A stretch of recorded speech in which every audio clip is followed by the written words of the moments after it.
AP TET 2025కి సంబంధించినటువంటి ఒక latest news అయితే మీకోసం తీసుకొచ్చాను. అదేంటంటే మరి సుప్రీంకోర్టు తీర్పు నేపథ్యంలో ఇన్ సర్వీస్ టీచర్లు అయినటువంటి వారు కూడా ఈ టెట్ పరీక్ష అనేది రాయడం జరిగింది. అయితే ఇప్పుడు తాజాగా వారి కోసం ప్రభుత్వం వారు ఒక ఆలోచన అయితే చేస్తున్నారు. అదేంటంటే పరీక్ష సిలబస్లో తమకు సంబంధం లేని సబ్జెక్టులు ఉండడంతో వేలాది మంది ఇబ్బంది పడుతున్నారు.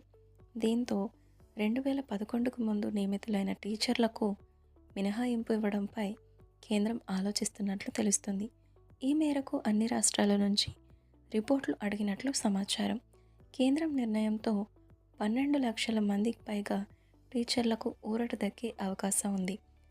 ఈ వీడియోపై మీ అభిప్రాయాన్ని కూడా కామెంట్ సెక్షన్లో తెలియజేయగలరు. And please like, share and subscribe.